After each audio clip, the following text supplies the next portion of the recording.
Ingeniero, trader, cofundador de una fintech.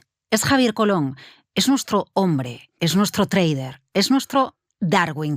Vamos a conocer cómo Javier Colón, llegó a los mercados financieros, qué caracterizó su primera operativa, su primer trading, por qué monta su propia gestora, qué marca ahora su operativa en los mercados financieros. Javier Colón, bienvenido. Muchas gracias, Laura. ¿Quién es Javier Colón, antes de llegar al trading?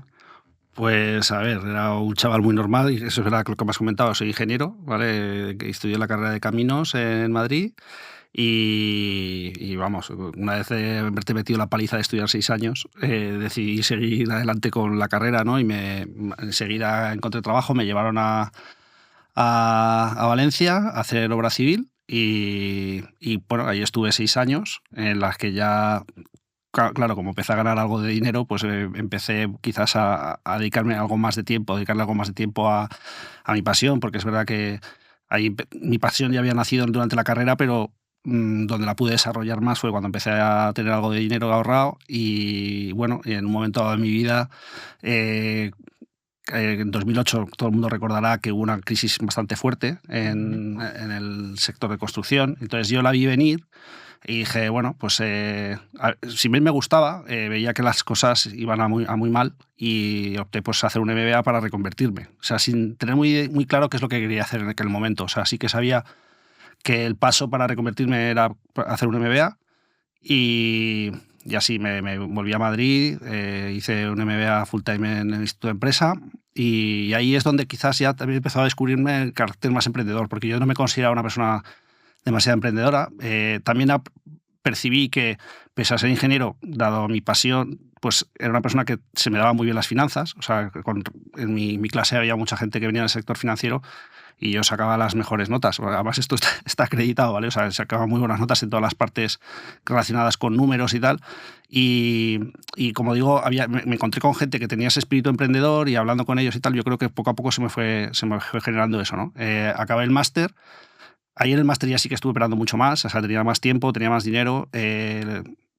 Quería probarme a mí mismo ya en ese momento para ver qué es lo que podía llegar a conseguir haciendo trading. Pero si bien, como digo, terminé y todavía no tenía muy claro qué hacer, ¿no? Busqué trabajo, me ofrecieron trabajos que no me ilusionaban, ¿vale? O sea, no eran cosas que decía, oye, yo no he hecho o sea, mi reconversión no puede ser esta, ¿sabes? Y bueno, la realidad es que como no tenía idea de qué hacer, mis padres tienen una casa en Almería y dije, oye, me voy allí a Almería a pensar qué voy a hacer. Me fui en enero de 2010. En enero de 2010 me fui allí y ahí pues fue cuando seguí haciendo trading, hice también jugando al póker online, que eso es otro tema otra de mis pasiones, y poco a poco pues fue pensando más en qué hacer en mi vida, ¿no? Y ahí fue cuando en un primer momento se me ocurrió la idea de, oye, ya que tengo bastantes amigos que confían en mí, pues ¿por qué no me reconvierto en vez de ponerme a trabajar para alguien, pues intento gestionar capital de gente que confiaba en mí, ¿no? Y así es como me lanzo. Eso sería más o menos en marzo, por ahí de 2010, abril de 2010. Efectivamente empiezo Family and Friends a moverles un poco su dinero, etcétera. Y bueno, y ya pues cuando poco a poco, o sea, y esto ya va pasando meses, ¿no? Voy viendo primero que no gano lo que yo esperaba ganar, ¿vale? O sea, que ganaba dinero, pero no lo suficiente. Vi que me costaba mucho captar nuevos inversores, pero a su vez también me ocurría que me llegaba más gente de amigos, ¿no? Entonces ahí ese salto me daba bastante miedo por la parte regulatoria, ¿no? Dije, oye, a ver, que si sois amigos yo lo hago, pero ya dar el salto para mí significaba, pues obviamente, que tenía que establecerme regulatoriamente de forma correcta. Entonces ahí investigué un poco y vi que iba a ser muy difícil, ¿vale? Hacerlo de forma independiente.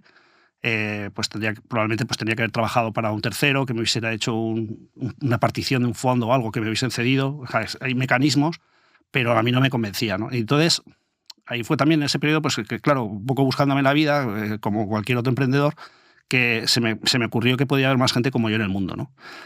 Gente que ganaba dinero en los mercados, pero que no tenía capital ni suficiente para pues, independizarse, ¿no? Uh-huh. Y pues estuve buscando online, había una empresa entonces que se llamaba Currency, que era un copy trading, que yo creo que lo hacía bastante bien, americano. Me metí ahí, enseguida me cogieron como trade leader, o sea, porque yo tenía ya un track record, les gustó. Y bueno, ellos funcionaban que seleccionaban a los mejores y solamente ofrecían a los mejores a sus clientes, ¿no? Y era un mecanismo en el que ellos solamente captaban dinero institucional, ¿no? Entonces, de alguna manera te mostraban en una lista de 20 tíos y ahí es cuando, digamos, ya mis primeros pinitos de empezar a tener grandes sumas de capital. Eso, ya en ese periodo, cuando me metí en Currency, ya yo claramente veía que, ostras, que había una oportunidad, ¿no? Y que había una oportunidad porque veía que todo no funcionaba. O sea, funcionaba, era bastante chapucerete. O sea, yo como lo veía. O sea, yo consideraba que se podían hacer las cosas bastante mejor y es verdad que mi economía tampoco era bollante. O sea, pese a estar ya empezando a ganar algo de dinero, yo veía que con eso iba a tardar todavía mucho tiempo en poder ser totalmente autosuficiente y ganar el dinero que podía ganar, por ejemplo, como ingeniero, ¿no? Obviamente me quedé sin ahorros y entonces ya fue, oye, solamente me queda la opción de pensar otra cosa, ¿no? Y ahí fue cuando, como digo, se me ocurrió la idea de montar la empresa Darwinex y se lo presenté a un montón de business angel. Todo el mundo me veía como, o sea, mola lo que planteas, pero claro, vienes aquí sin nada, o sea, solamente con una persona que me creo que pueda funcionar, pero que veían que, o sea, decían, es que le dijeron a la cara, o sea, diciendo, es que estás tú solo, chico, o sea, es que, ¿por qué no buscas hacer otra cosa más sencilla? Que como que dicen, te vemos capaz, yo que tú te recomendaría hacer otra cosa mucho más sencilla.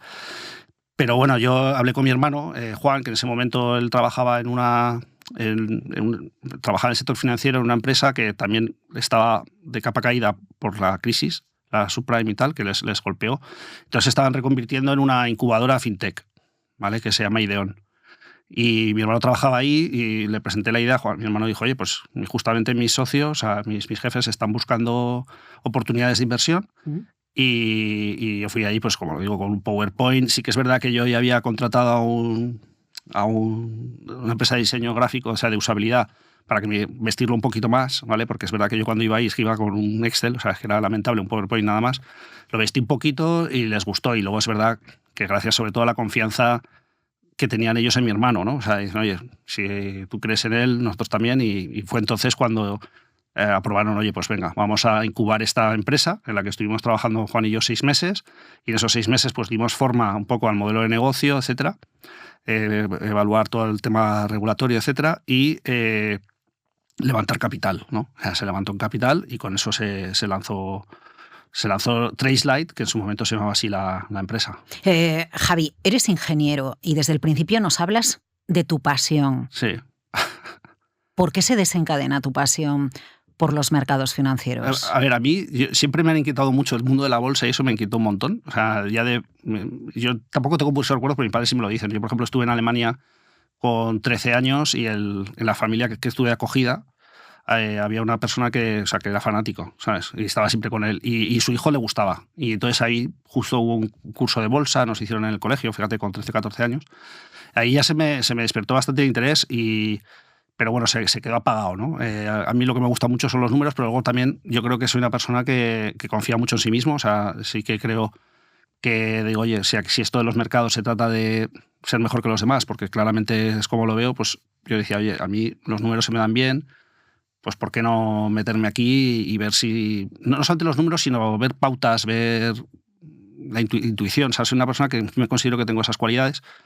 Y ya, pues, mis padres, cuando estaba yo en la carrera, mi padre, pues, yo creo que consideraba que no era, no sé por qué lo hizo, la verdad, pero yo creo que consideraba que o él veía que me podía gustar más eso, o que Caminos no era la mejor opción, no lo sé. El hecho es que me dio 3.000 euros para invertir, o sea, justo cuando el euro, o sea, en enero de 2000 sería, porque coincido que justo empezó el euro, que me costaba mucho hacer los números con los euros, que ya empezaba a cotizar las empresas en euros.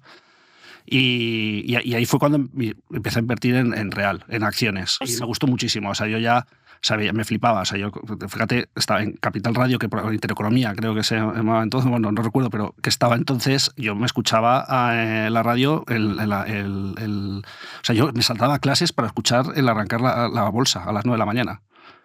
O sea, para que te hagas una idea, me quedaba en el coche y a escucharlo, y yo con mis acciones que tenía, yo estaba, ahí me flipaba eso, me flipaba. Empiezas con 3.000 euros tus primeras operaciones, el dinero te lo deja tu padre, haces pellas, faltas a clase, falto a clase para escuchar en tiempo real qué sucedía con los mercados financieros, pero ¿qué pasa con tus primeras operaciones de trading? Pues empiezo... ¿Tan bueno eras desde el principio? No, que va, o sea, no tenía ni idea. Yo sí me acuerdo, por ejemplo, de escuchar mucho la radio y escuchaba a los expertos que además que llevaba, yo creo que eras tú, además, que somos la misma edad, eras muy jovencita, ¿no? Porque no sé cuándo empezaste tú, pero debería ser... Sí, en los 90. Pues, serías muy jovencita, yo te escuchaba por las tardes a las 4 y entonces pues iba escuchando, por ejemplo, a Antonio Sáenz del Castillo, pues el libro, ¿no? Del tema de ondas de helio y tal, pues yo iba mirándome esas cosas.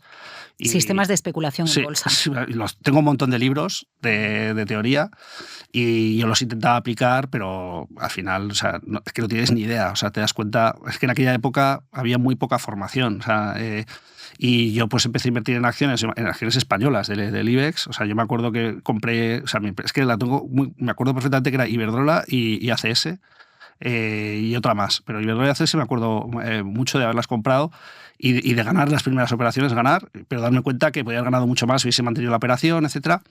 Y ya pues enseguida, pues, pero ves que ganas lento, o sea, en ese momento pues no sabes las expectativas, no sabes lo que puedes llegar a ganar, nadie te lo cuenta, entonces tú quieres ganar dinero más rápido.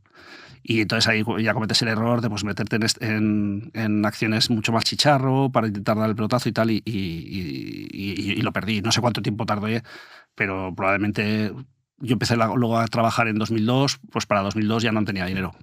Es decir, explotaste tu primera o tus primeras cuentas de trading. Sí. O sea, la primera, que como te digo, la de mis padres, la exploté muchas. O sea, que me río, pero que creo que es el camino que había que recorrer antes para aprender. Luego, pues, cuando ya empecé a ganar dinero, me acuerdo, o sea, que es muy fuerte lo que voy a decir ahora, o sea, yo me acuerdo que creo que pedí un préstamo de 5.000 euros, pese a como ya estaba ganando dinero, pues digo, oye, pues voy a pedir un préstamo de estos preautorizados, esos que te daban, y me metí ya, entonces me metí en futuros. ¿Vale? ¿Y también lo perdiste? Y también lo perdí, sí. También lo perdí. Esto sería... Así estuve, yo creo que probablemente fácil, yo creo que perdería, me estoy sincerando mucho, pero yo creo que unos 20.000 euros sí que perdí. ¿Y qué te dijo tu padre? ¿Qué te no, dice pero no tu entorno? era mi dinero, o sea, no, nadie lo sabía. O sea, no lo cuentas, eso no lo cuentas. No lo cuento. ¿Por qué? No, pues porque, a ver... tampoco tengo por qué contar una cosa que es algo que estoy haciendo yo. No es que me diera vergüenza o no, sino, a ver, si lo hubiese ganado probablemente igual si lo hubiese dicho, no lo sé. Pero en ese momento era, oye, es mi vida, hago lo que quiero, tampoco tengo por qué contarle esto a nadie. O sea, no lo conté, no sé, pero ya digo, probablemente, obviamente sentiría que estaba haciendo las cosas mal, ¿no? Dices, oye, aquí la gente está ahorrando y yo pues llevo 2 años de mi vida trabajando y todavía no he ahorrado nada, que es lo que me pasó en los 2 primeros años en los que estuve trabajando en Valencia. 20.000 euros es mucho dinero ahora, era mucho dinero antes. ¿Qué cambia ahí? ¿Vuelves a la casilla de salida? Sí, yo voy probando cada vez, me doy cuenta que vas aprendiendo, indudablemente. O sea, primero que te das cuenta de lo importante que son los costes de transacción, que en aquel momento había unas diferencias tremendas, ¿vale? O sea, comprar acciones en Bank Inter en su momento, pues es que no podías hacer trading, o sea, es que los costes eran descomunales. Entonces ahí es cuando descubro los futuros. Descubro, sobre todo, ya empiezo a descubrir los índices y lo que son divisas, futuros del eurodólar, futuros de los principales medios de divisas, y ahí te das cuenta que los costes de transacción son mucho más bajos, ¿vale? Entonces eso ya no te comía y te permitía operar más y tomar más, o sea, hacer más operaciones y de alguna manera testearte más tu estrategia, ¿no? Es decir, el paso que di fue salir de las acciones y meterme ahí, ¿vale? En ese mundo. ¿Qué ocurre? Que en los futuros, al final, los márgenes que se exigen son muy altos y por muy bien que quieras hacer, tienes que trabajar muy apalancado, ¿vale? Con esos 5.000 euros. Entonces ahí, en ese momento fue...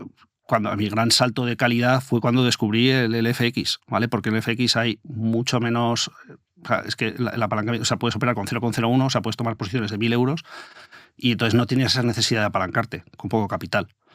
Y entonces ahí es cuando ya descubres, o sea, y ahí es cuando empieza a ir muy bien, ¿vale? Me empieza a ir muy bien porque, como digo, o sea, mi principal problema era que no tenía capital Y te estoy hablando de eso, con 24, 25 años, 26 años. O sea, no tenía capital suficiente como para estar tranquilo operando en un activo que me exigía mucho apalancamiento con el capital que yo tenía.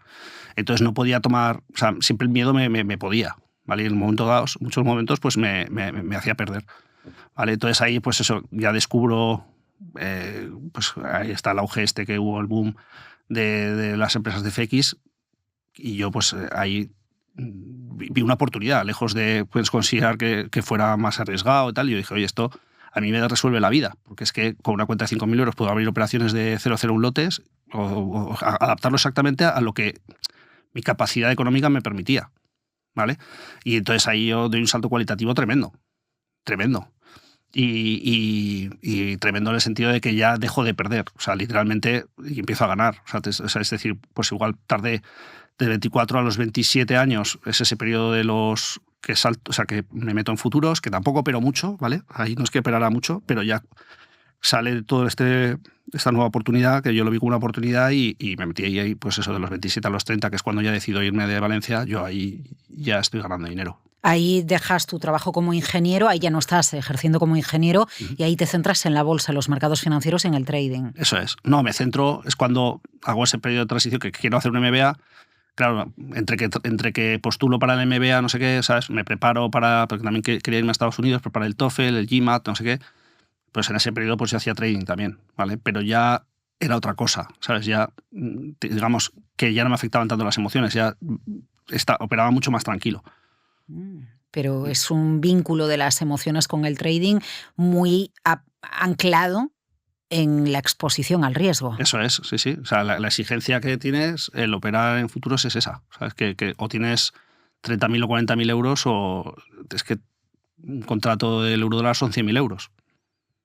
¿Vale? El contrato mínimo que puedes operar bueno, creo que el mini es la mitad, o sea, 60.000 euros, ¿vale? Pues tienes una exposición de 60.000 euros con 5.000 euros de capital, es dinero, ¿sabes? Es dinero.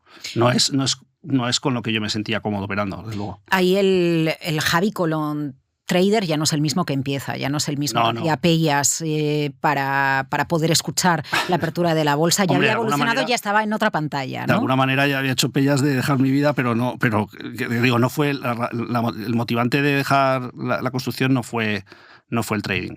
O sea, no fue. Simplemente que ahí, en ese periodo, como tenía más tiempo libre y veía que me iba bien, pues le dediqué más tiempo, ¿vale? Pero no, a ver, yo caminos me lo saqué por curso, ¿eh? O sea, quiero decir que pese a que, o sea, que era, la gente, tenía muy buenos compañeros que me dejaban sus apuntes, que todos siempre se lo he agradecido, pero que yo siempre he sido muy ordenado, muy trabajador y sobre todo muy tenaz. O sea, cuando algo me propongo, creo que es algo que en eso es mi principal virtud, que no desisto, o sea, soy una persona que persiste hasta conseguir lo que quiere. Y entonces pones en marcha el funcionamiento de tu propia gestora. Bueno, y es ahí cuando recurres a tu entorno para poder montar el proyecto. No gestora, sino que, bueno, dices cuando lanzo TradeSlide, efectivamente, ahí viene ya derivado de todas las necesidades de no tener dinero, de seguir creyendo en que el proyecto era bueno.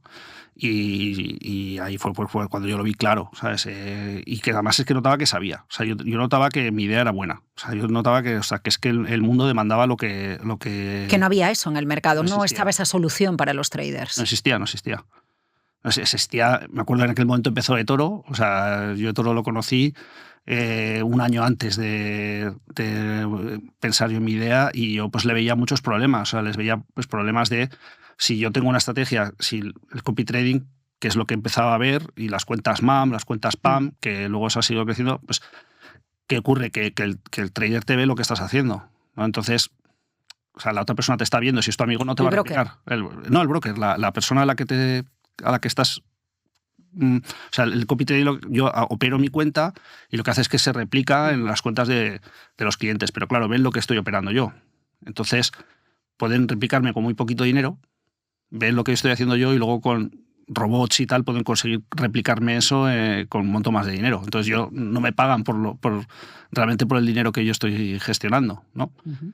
Entonces, eso, por ejemplo, y eso pasaba en eToro, ¿no? Luego, pues, Luego tenía unos costes de transacción descomunales y lo sigue teniendo. O sea, lo digo abiertamente, o sea, son carísimos, ¿vale? Entonces, para hacer trading no valen. Para hacer el tipo de operativa que pueden valer para inversión, o sea, para buy and hold de 2-3 meses igual pueden valer, pero si haces operativa más frecuente, se te comen las transacciones. O sea, no había nadie, y luego estaba la parte regulatoria, ¿no? Que decías, oye, esto de copy trading y tal, directamente estás gestionando. Yo lo veía eso como un problema. De hecho, o sea, siendo abierto, yo me acuerdo que FX Pro y FX Pro, tenía una solución que era multicuentas, que tú operabas desde tu cuenta y tus amigos te replicaban, y solamente te dejaban tener 10 cuentas.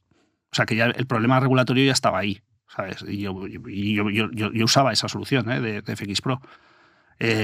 Y te dejaban 10 cuentas. Entonces ahí me dices, oye, esto no escala. O sea, yo con 10 cuentas, mi círculo tiene 1 millón de euros o no, cada uno o no. Por lo tanto, hay varios frentes. Una cuestión regulatoria, una cuestión de costes de transacción, de operativa y de trading, y otra cuestión que es proteger la propiedad intelectual de tus trades. Eso es. Y luego hay una cosa fundamental, eso es, sí, la propiedad intelectual es fundamental. Y hay otra cosa que es, yo creo, el origen donde se incuba el concepto del Darwin, y es mi experiencia que tuve en esta empresa que te dije que se llama Currency, ¿vale? En esta empresa que se llama Currency éramos, como te contaba antes, éramos 20 gestores. Eso sí que era legal porque o sea, tú operabas en tu cuenta y la gente los inversores eran institucionales, ¿vale? Pero ¿qué ocurre? Que siempre pasa que cuando hay 20, siempre hay 2 o 3 que son como los que parecen mejores, ¿vale? O sea, y me acuerdo en concreto había se llamaban trade leaders, había un trade leader que era chino, ahora no me acuerdo el nombre, que luego fue cliente, por cierto, nuestro. O sea, que es que increíble las casualidades de la vida. Bueno, pues ese cliente resulta que operaba con mucho más riesgo que los demás. Y tenía una curva que era espectacular, como yo que sé, igual ganaba un 150% al año. Pero claro, yo lo veía y decía, oye, pero es que eso es un tema únicamente del apalancamiento. O sea, que yo podría hacer eso también. Simplemente él estaba haciendo una estrategia, pero se está apalancando más. Y entonces hace que gane más, pero la estrategia en sí no es mejor que las demás. Pero claro, la gente, incluso los institucionales, que es lo que más me llamó la atención, metían el dinero ahí. Entonces, ¿qué ocurrió? Que ese tío, pues igual, imagínate que igual había 100 millones, pues igual él tenía 70 y los otros 19 teníamos 30 millones. Y yo era el que menos, porque yo llevaba muy poco tiempo. Pues pasó que este chino en un día se perdió todo. O sea, todo. En 1 o 2 días.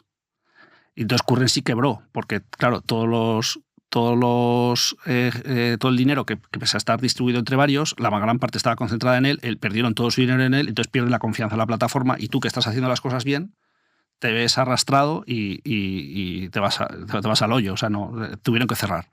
Entonces, claro, ahí es donde se me ocurrió el concepto del Darwin. Decir, oye, es que hay que proteger al inversor. Claro, el inversor tiene que saber qué riesgo está asumiendo y tiene que poder comparar las estrategias con un mismo nivel de riesgo para saber de verdad quién es mejor. Porque aquí estaba comparando gente, pues, con distintos niveles de riesgo, distintos tipos de estrategias, y el hecho de que al final, como la gente es codiciosa, se metieran todos en el que parecía que era que más ganaba, pues como estaba operando con tantísimo riesgo, perdió todo y nos arrastró a todos. Entonces yo dije, ese modelo no funciona, nunca va a funcionar. Siempre va a ocurrir eso de que va a haber alguien que... Siempre va a haber un chino que va a explotar una cuenta. Siempre va a haber el listo que va a intentar engañar al inversor, pues ofreciendo rentabilidades muy altas.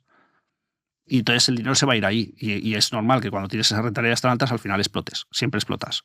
¿Vale? Explotas. Entonces, yo sí quería montar un mercado, la base, y eso es donde es la principal diferencia de Darwin, está ahí.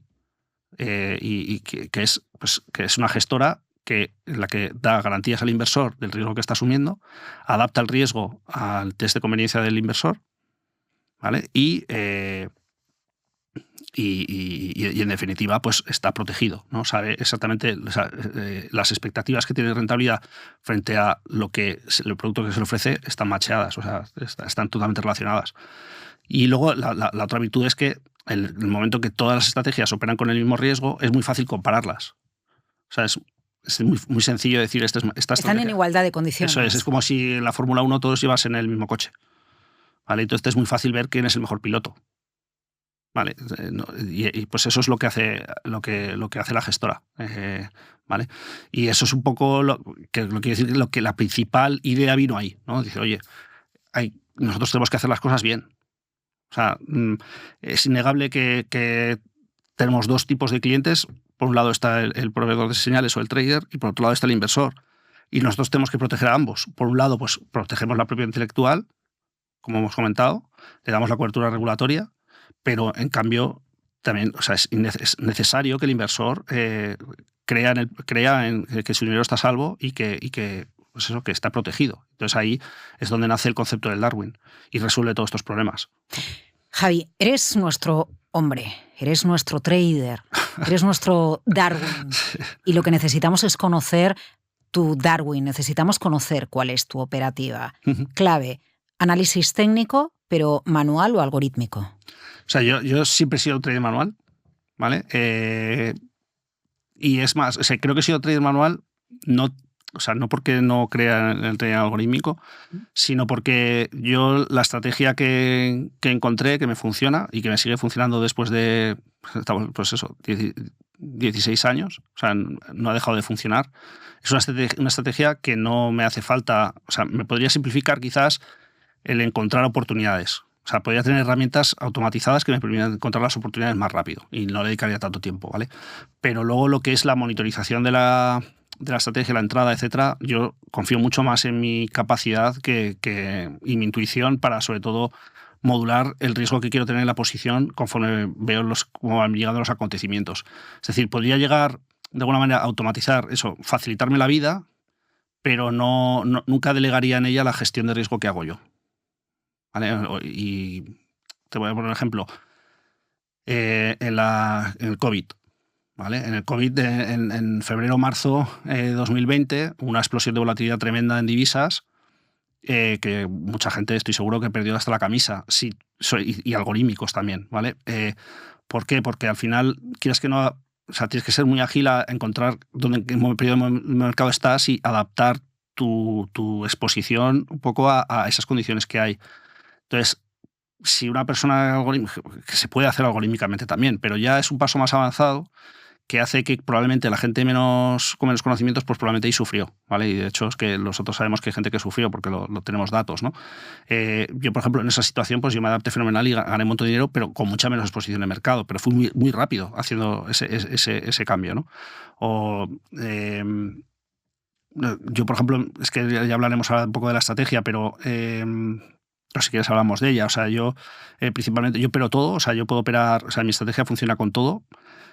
Vamos a ello, activos. Sí, o sea, principalmente donde más oportunidades me salen, más limpias, suelen ser en divisas extrañas, ¿vale? O sea, por ejemplo, el eurodólar normalmente es raro que me dé una señal con mi sistema. De hecho, yo tengo un compañero que se ríe cuando le digo el outcat, o sea, pues el par australiano contra el canadiense, me acaba de dar una señal corta tremenda. Y se ríe porque siempre dice, joder, qué pares más raros operas, ¿no? Es raro que me dé una señal en un activo muy líquido, o sea, súper líquido, es súper raro. Y las veces que me da suelo ser cauto, ¿vale? Porque ahí es donde más sustos me puedo dar. Es decir, que no es infalible, o sea, es decir, una estrategia tiene que funcionar la mayoría de las veces, no tiene que funcionar siempre, ¿vale? Pues donde más problemas me suele dar es cuanto más líquido es el activo, ¿no? Pues por ejemplo, pero tampoco puede ser ilíquido, ¿vale? Por de ahí o sea, el término medio, ¿vale? Estamos hablando de divisas, pues pares el dólar neozelandés contra el yen, o el dólar contra la corona sueca, cosas así raras. Di el kiwi. Si el kiwi, sí, el kiwi. Pues ahí me suelen dar más entradas, ¿vale? Luego, también de vez en cuando me da entradas en índices y alguna vez en alguna acción súper mega líquida, pues te estoy hablando tipo Apple, Tesla, cosas de estas, acciones de gran capitalización, también me atrevo a operarlas cuando mi sistema me da entrada. Ya a partir de acciones de tamaño, o sea, por ejemplo, un Eurostoxx, yo ya no o sea, quizás la más grande, pues podría operar, pero normalmente cuando ahí mi señal me da ya más ruido, ¿vale? O sea, mi estrategia, ahí sí que me noto que me da menos fiabilidad. Y luego, pues con índices, pues opero el Nasdaq, o sea, sí que puedo operar pues el Nasdaq, SP500 y DAX, y ya está. O sea, todo lo demás, de nuevo, me da problemas. ¿En qué time frame operas? Pues mira, cuando operaba más ese periodo que tenía tiempo, porque claro, ahora dirijo una empresa y no tengo tiempo, pero tengo que, o sea, en ese momento que sí que tenía más tiempo, pues operaba timeframes de 4 horas, ¿vale? O sea, es decir, yo cuando normalmente una operación, si tú operas 4 horas, la duración media de una operación suele ser entre una vez el timeframe, ¿vale? Y 10 veces, como muchísimo, el timeframe, ¿vale? O sea, es decir, que si estás hablando incluso menos de una vez, ¿eh? O sea, si una operación que te da una señal de entrada de 4 horas, utilizando velas de 4 horas, pues ya sabes que tu operación va a durar pues eso, entre 2 horas y 2 días.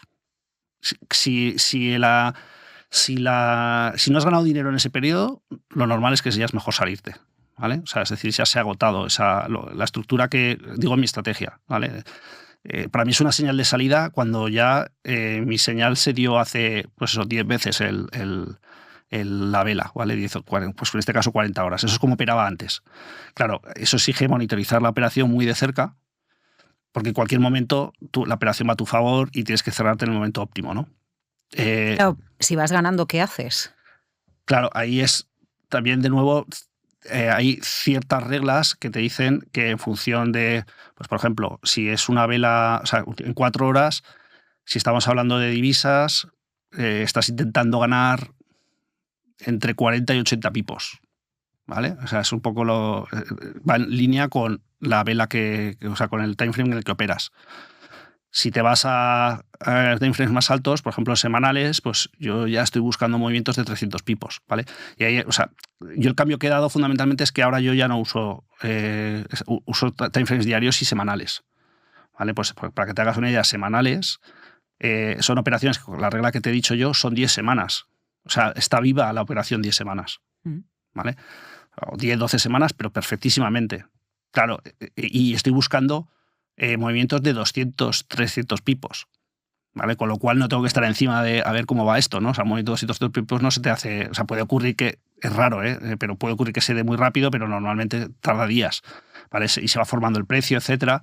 Y entonces, yo pues con el móvil me es más que suficiente, ¿sabes? Yo, pues oye, pues me pasa, yo estoy en una reunión y igual estoy mirando el móvil, pues cuando, sobre todo, pues si ya veo que igual está caliente el precio, pues sí que estoy un poco más pendiente, pues para cerrar el momento óptimo para coger las mayores ganancias posibles, pero no tengo que estar encima. En cambio, en el de 4 horas sí que tenía que estar muy encima, ¿vale? Yo cuando había una operación podía estar incluso por la noche.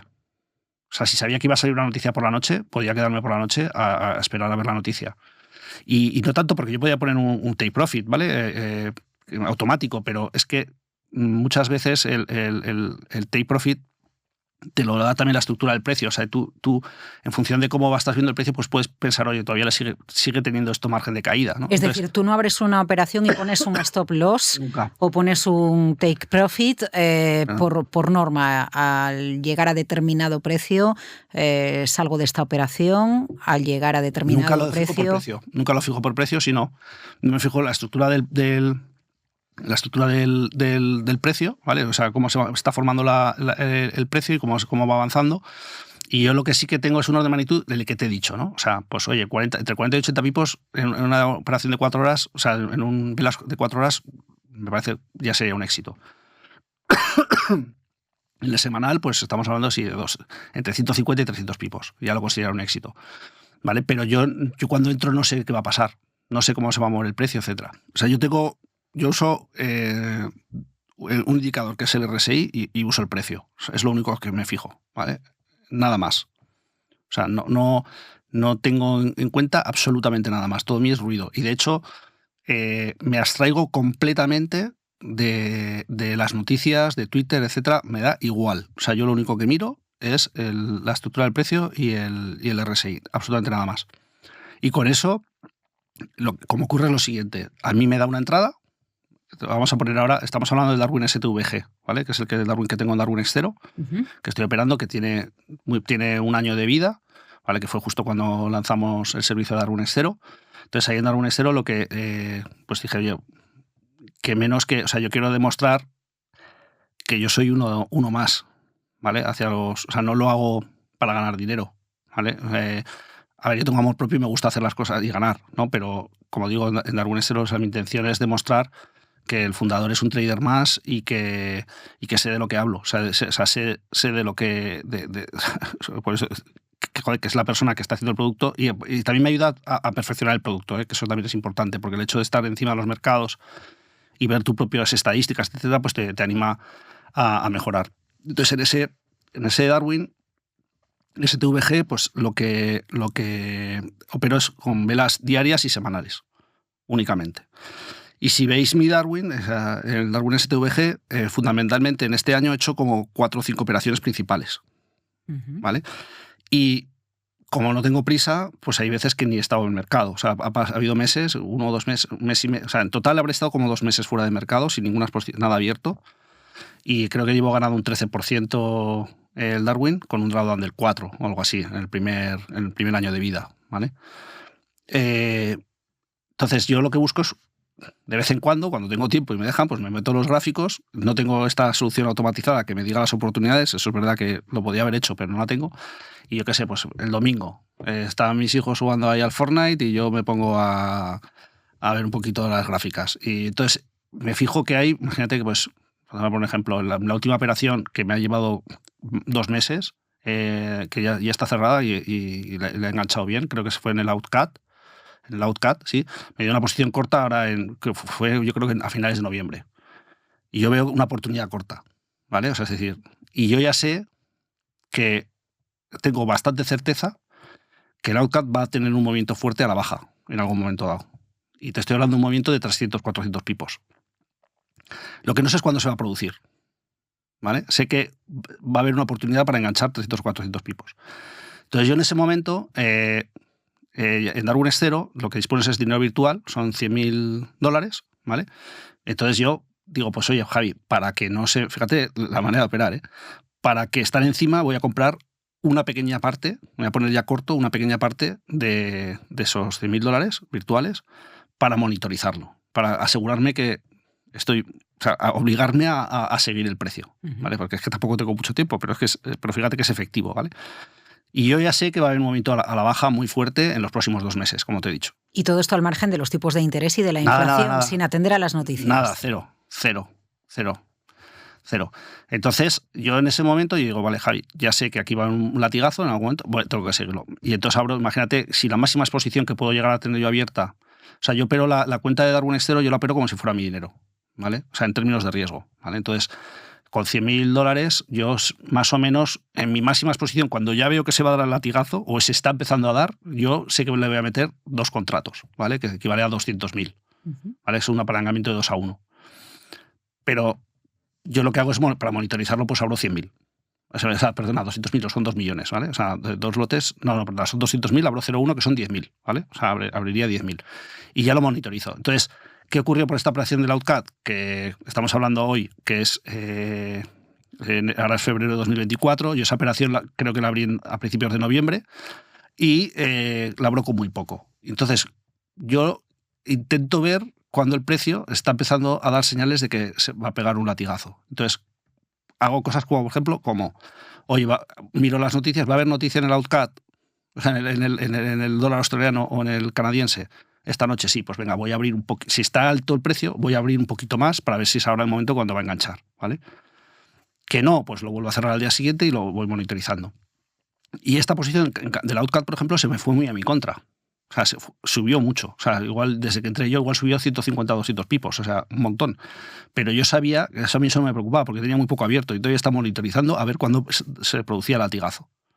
Y ahí es donde entra tu habilidad. Intuición. Sí, tu habilidad de notar, porque yo esta pauta la he visto muchas veces, y es a mí que el hecho del precio vaya en mi contra es todavía mejor. Es como un efecto muelle en mi estrategia. Cuando me da entrada y se mueve en mi contra, de semejante barbaridad, 150 o 200 puntos, el latigazo todavía va a ser más fuerte. ¿Vale? Entonces, a mí eso me encanta cuando me pasa eso. O sea, porque el problema, a mí puede ocurrirme que acierte, meto 0,10 y se me mete el latigazo al día siguiente, con lo cual no recojo apenas ganancias, porque me he metido con muy poco apalancamiento. Entonces, a mí lo que más me encanta, lo que más me gusta es que el precio vaya en mi contra. después de haber tomado la posición. Y normalmente siempre me pasa eso porque me anticipo, o sea, por la señal suele anticiparse mucho. Pero ya cuando el precio empieza y ya ves que empieza a coger mucha volatilidad, pero que no consigue subir, yo ya sé que ahí se está, como te he dicho, que es un periodo de 2 meses, son velas, ¿te acuerdas que te he dicho que y estábamos ya a finales de enero, ¿vale? Pues ahí yo ya empecé a acumular mucha posición corta. ¿Y por qué no esperas a hacer la entrada en ese punto? Si sabes que se repite el patrón, que tú detectas, que haces la entrada, que el precio va a ir en tu contra durante un tiempo, porque en ese punto podrías coger mayor beneficio. O sea, yo lo que consigo es, gano mucho, o sea, también, o sea, yo mi operación gano en el latigazo que pega, pero también en la microgestión de esas subidas que hace, porque yo sé que en algún momento va a bajar, ¿no? Entonces, mientras va subiendo, pues voy cogiendo posiciones cortas, las cierro, y luego se vuelve a girar, y porque normalmente el latigazo siempre venido de un periodo de alta volatilidad en una zona en la que están intentando sacar a todos los que estaban cortos.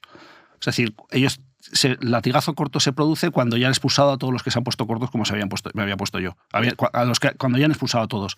Y para hacer eso, muchas veces el precio lo que hace es engañar. Hace una caída y luego de vuelta a subir, con lo cual, y eso es que es intuición, yo no sé cómo decirlo, como lo he vivido tantísimas veces, sé adaptarme muy bien a esos movimientos y luego cojo el movimiento fuerte. Entonces así, por ejemplo, el Darwin creo que estaba en 108 en febrero, o sea, lo estoy diciendo de memoria, de verdad, pero creo que hice un máximo de 108 y gané en esta operación, solo en esta operación, que la monetilicé 2 meses, gané un 5%. Hice máximos en 113 a finales de enero. Y voy a conseguir mi tercera asignación, ¿vale? O sea, yo tengo 2 asignaciones en Darwin X0 y ahora este mes, que cerré la operación en febrero en positivo, me toca otra asignación. Yo entiendo que dejes respirar el precio, ¿no? Sí. Porque puede haber un movimiento y poner un stop loss fijo en un momento que el precio se vaya, te tira del mercado, te tira de la operación.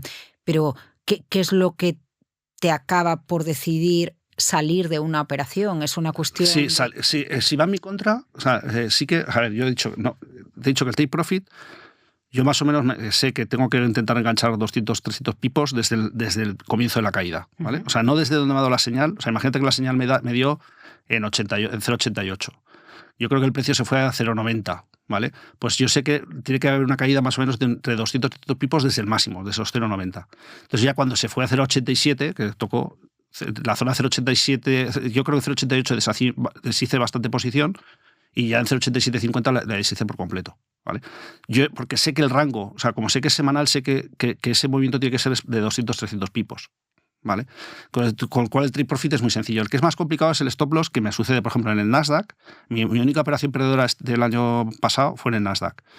Y se produjo y la vi, ¿vale? O sea, me dio una señal corta, o sea, el Nasdaq... no sé, el Nasdaq hizo un movimiento que cayó muy fuerte, se fue, creo que ahora está en 18.000, creo, cerca de 18.000, pero en noviembre por ahí llegó a tocar, o en octubre, llegó a tocar como 14.000, una zona así, hizo un movimiento y ahí me dio una señal corta, ¿vale? Como te he dicho, a mí el Nasdaq yo no entré muy fuerte, pero dije, voy a ver si entré, me puse corto. Entonces mi stop loss se produce en el momento que, usando el mismo patrón, o sea, imagínate que esa entrada fue de gráfico diario, ¿vale? O sea, vela diaria. Entonces, primero me pasó que ya llevaba transcurrido más de lo que te he dicho, pues 14 días o por ahí, o sea, ya empezaba a oler mal, ¿vale? Porque no terminaba de caer, además lo estaba sujetando mucho. Entonces, ¿qué ocurrió? Que me pasó lo contrario, que me dio señal al alza. O sea, mi propio sistema, que me había dado señal corta, y de pronto me dio una señal al alza. Y además me lo dio en el gráfico semanal. Claro, yo en ese momento dices, te da una rabia tremenda, porque dices, estás en pérdidas, o sea, porque, claro, para que me diera la señal al alza tenía que haber subido, fue mi contra fácil, yo creo que 300 puntos, 400 puntos el Nasdaq, pero, como os digo, yo había entrado al ser gráfico diario tampoco había entrado tan fuerte, pero el hecho cierto es que iba a mi contra. Entonces, cuando me dio señal semanal a la larga, lo lógico hubiese sido ponerme largo. Pero en ese momento no me atreví. O sea, pero fíjate lo que hubiese ganado, porque creo que dio la señal larga al Nasdaq en 14.500 y se ha ido a 18.000 en 3 meses, o una cosa así. Pero yo sí que tuve la virtud de cerrarme. Es decir, mi stop loss es cuando mi propia señal me dice lo contrario.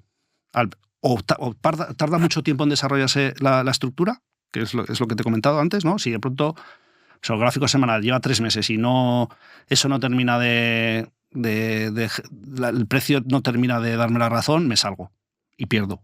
Normalmente pierdo porque me ha ido en mi contra y suelo perder. O porque me da la señal contraria. ¿Vale? Entonces, si me da la señal contraria, normalmente cierro y no entro en sentido contrario. Alguna vez lo he hecho, pero esta, por ejemplo, en el Nasdaq no la hice. Y se ve perfectamente, o sea, en Darwinex 0, que hay una posición perdedora en el Nasdaq, hay gráficos en los que se puede ver que lo que estoy contando aquí. Y fue pues un stop loss. No, es decir, que sí que cierro, ¿vale? Pero no es un stop loss como la gente, no, yo arriesgo un 4% por operación, o yo arriesgo un 2%. No, o sea, yo sé que... Pero buscas operaciones contra tendencia.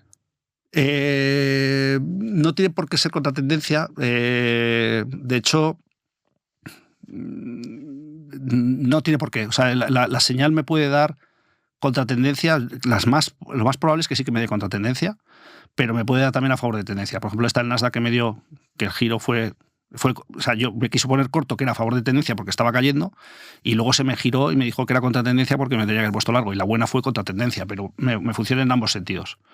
Me sorprende cómo nos explicas, Javi, tu operativa en el mercado, y no te noto nervioso. ¿Cuándo controlas tus emociones? O sea, en la toma de decisiones. No me pongo nada nervioso porque, como digo, primero en Darwinex 0 es que no puedes ponerte nervioso porque es capital virtual. O sea, tú estás operando... O sea, lo bonito es que es un ecosistema en el que te quitas las emociones de por medio. Entonces, solamente las emociones yo te diría que es la razón por la que pierden no solamente pierden, sino que dejan de ganar dinero a la gente. O sea, porque incluso siendo muy buen trader, las emociones siempre te van a afectar. Y yo estoy convencido, y esa es la razón por la impulsar Darwinex 0, que va a haber muchos mejores traders en Darwinex 0 que en Darwinex. E incluso los traders medianamente buenos que están en Darwinex también creo que lo van a hacer mejor si lo hicieran en Darwinex 0. O sea, yo a todo el mundo, creo que es infinitamente más potente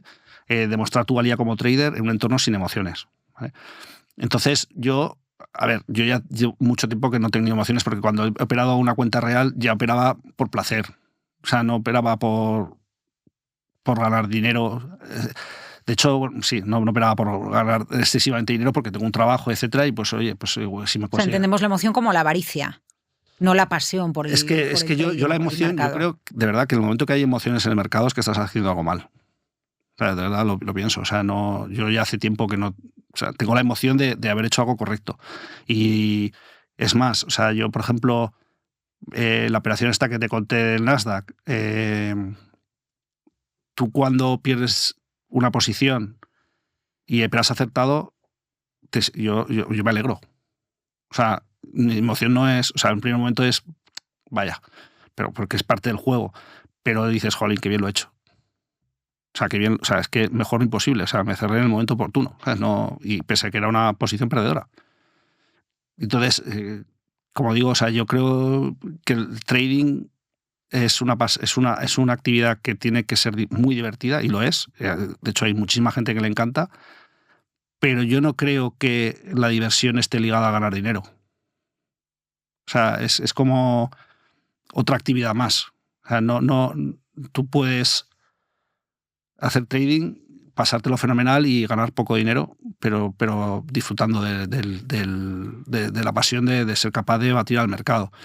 Y eso es lo que hace Darwinex 0. Es que Darwinex 0 al final, si lo piensas bien, tú cuesta lo que cuesta un servicio de ir al gimnasio. O sea, ¿cuánto cuesta el gimnasio? 30, 35 euros al mes, y tú vas porque quieres, no sé, hacer ejercicio, sentirte mejor tu cuerpo, estar más descansado, etcétera. Pues yo creo que eso te lo da Darwinex 0, el equivalente a eso te lo da Darwinex 0, que es bastante...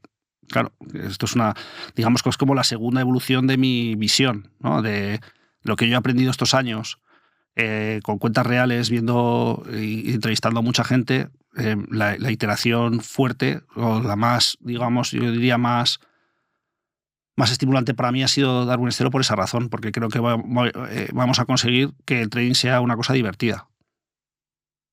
¿En qué momento consideras que hay éxito en tu trading? ¿Cuando sabes parar una operación, como nos acabas de relatar, en el momento adecuado?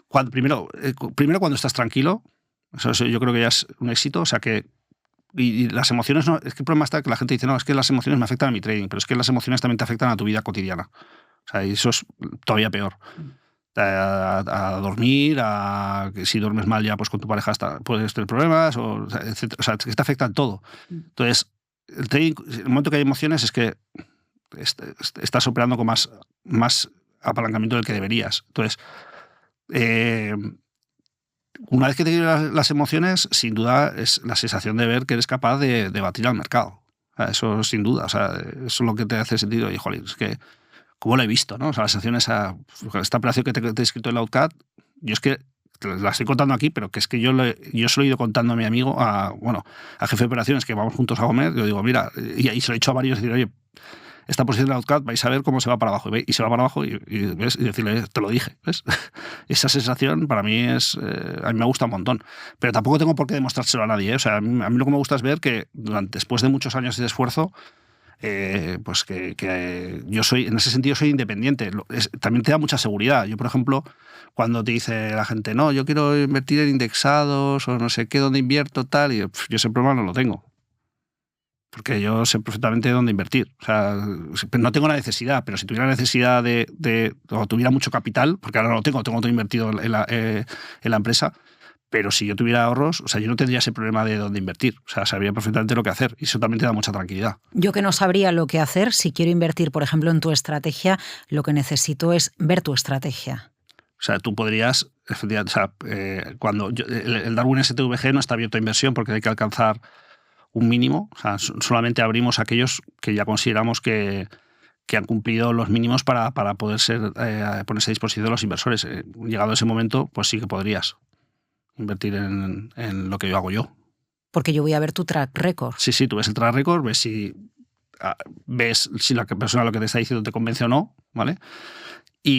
O los números, digo, si ves los números y los interpretas y tal, pues dices, oye, me convence que esté alineado lo que está diciendo esa persona. O sea, porque la idea, como bien sabéis, es poder incorporar estos vídeos a la plataforma pues para dar más visibilidad y decir, oye, pues me convence, pues puede invertir, pero al final estás invirtiendo sabiendo el riesgo que estás asumiendo, ¿vale? O sea, ya es una decisión tuya. Y las expectativas de rentabilidad y de pérdidas están aseguradas por el motor de riesgo de Darwin. ¿Cómo te aseguras que mejoras continuamente? Porque que lo veas claro, que operes con el RSI y con el precio, que hayas decidido pasar de un time frame de 4 horas a uno diario o en algún caso semanal. Entiendo que no es una aproximación al mercado estática, que tú también vas cambiando. Efectivamente, siempre hay. La estrategia siempre te permite depurarla. Tú lo has dicho. O sea, yo, por ejemplo, esto que has comentado antes de, joder, ¿no podrías sacar más dinero en esos movimientos de...? Pues eso son cosas que he ido incorporando poco a poco. Por ejemplo, mi curva de rentabilidad antes oscilaba mucho más, ¿vale? Porque, por ejemplo, esto que te he comentado de que me anticipaba y metía más exposición al entrar, pues ahora ya meto poca, ¿vale? Entonces, lo que he querido ahora con este Darwin STVG es trasladar todas estas mejoras que me permiten además también, como he dicho, el operar desde una cuenta virtual y sin ningún tipo de emoción y sin ningún tipo de riesgo, porque incluso yo cuando meto 5.000 euros y pierdo también molesta, ¿eh? O sea, que no sé cómo decir, que es que no gusta. Entonces, a mí yo digo, oye, 38 euros al mes puedo, pues ya se acabó el problema y entonces ahí estás operando y sí que digamos que la estrategia es una estrategia compleja, pero sí que te permite optimizar. Entonces, ¿qué ocurre? Que este Darwin STVG, si te fijas, apenas tiene drawdown. O sea, he mejorado respecto a otras estrategias mías que iban para arriba, pero con muchas fluctuaciones. Esta la que estoy intentando es suavizar todo lo que pueda ese drawdown para que sea todavía mejor la curva. Y en eso estoy. Y eso es lo que me motiva. O sea, a mí me motiva decir, oye, no voy a conseguir tener un drawdown más del 10%, como sea, ¿sabes? Entonces, como te digo, llevo un 13% y un 5% de drawdown y de verdad que yo creo, lamentablemente es que no tengo tiempo, pero si tuviera tiempo, probablemente, vamos, yo siempre digo, podría ser de los mejores de la plataforma sin duda, o sea, yo no tengo ninguna duda de eso. Lo que pasa que es que no tengo, de verdad que tengo muy poco tiempo. El trader, el Darwin, ¿qué recomendación, qué le dice a un trader que está llegando a los mercados? ¿Qué no te dijeron a ti te gustaría que te hubieran dicho? Pues es que millones de cosas, pero fundamentalmente, como he dicho, la principal razón por la que yo perdí dinero es por empezar el producto equivocado. Si quieres hacer, una cosa es hacer inversión, ¿vale? O sea, si tú quieres hacer una inversión pasiva, pues sin ninguna duda, pues hay muchas alternativas. Pero si tú ya quieres hacer trading, que sé, trading, yo hablo de hacer trading de hacer, o sea, que menos que, no sé, 10, 20 operaciones al mes, ¿vale? Algo así. Primero es fundamental la liquidez del activo, o sea, tienes un activo muy líquido, porque eso normalmente va acompañado de costes de transacción más bajos, ¿vale? Porque la horquilla se suele hacer más estrecha. Al haber más volumen, pues los brokers suelen ofrecer precios mejores, hay más competencia. Eso sin ninguna duda. Y luego, sobre todo, pues claro, yo diría que empezar en el Darwin cero, es que no tengo ninguna duda. O sea, empezar en un entorno en el que, si bien es dinero virtual, sí que tienes opciones de ganar dinero, pero sabiendo lo que, o sea, lo que estás perdiendo lo sabes por anticipado, o sea, que son los 38 euros, ¿no? Entonces eso te da una tranquilidad emocional tremenda para poder hacer las cosas bien, ¿no? Y desde luego le diría que tiene que estar por lo menos mínimo, o sea, yo diría que 2 años operando así para enfrentarse a todos los ciclos de mercado. Es decir, imagínate, ahora llevamos un periodo, llevamos casi, diría que 1 año y medio, con una volatilidad súper baja en divisas, muy baja, extremadamente baja. Claro, tú vives en este entorno y dices, esto es jauja.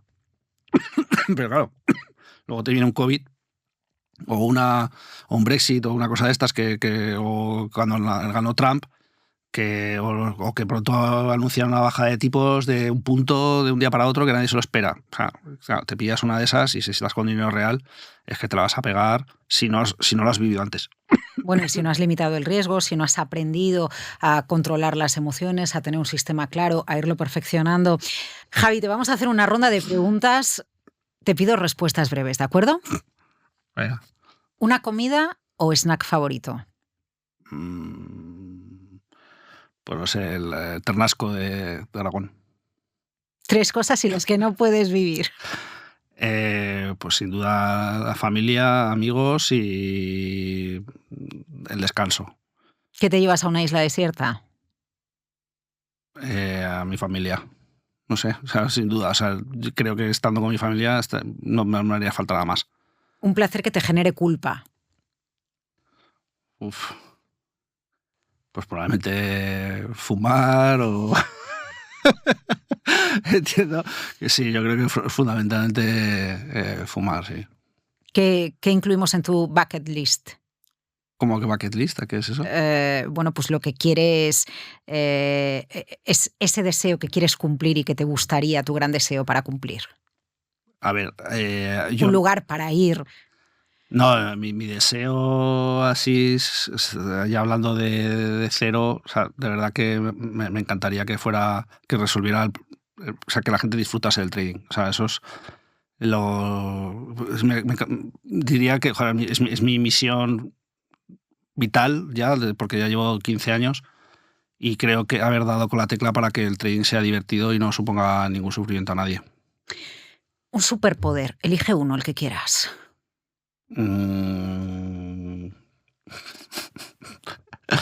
Pues no lo sé, dormir bien todos los días, eso sí me gustaría. Poder dormirón. El poder dormir, según me meta en la cama y dormir 8 horas todos los días, eso es la verdad que me encantaría. ¿Qué talento tienes que nadie sabe? Pues, a ver, igual ya lo sabe mucha gente, pero yo jugaba a waterpolo y estuve en la selección junior y, vamos, es mi pasión de juventud, sin duda. El mejor consejo que has recibido. Que haga siempre las cosas bien. O sea, que haga lo que haga, que lo haga, o sea, sin atajos. Eres nuestro hombre, eres nuestro Darwin, eres STVG y hoy hemos conocido tu operativa. Nos has explicado cómo de tu actividad de ingeniero y tus estudios ingenieros has llegado no solo a ser trader, sino a poner en marcha una fintech donde generas un ecosistema propicio para que otros traders aprendan. Javi Colón. Gracias. Muchas gracias, Laura.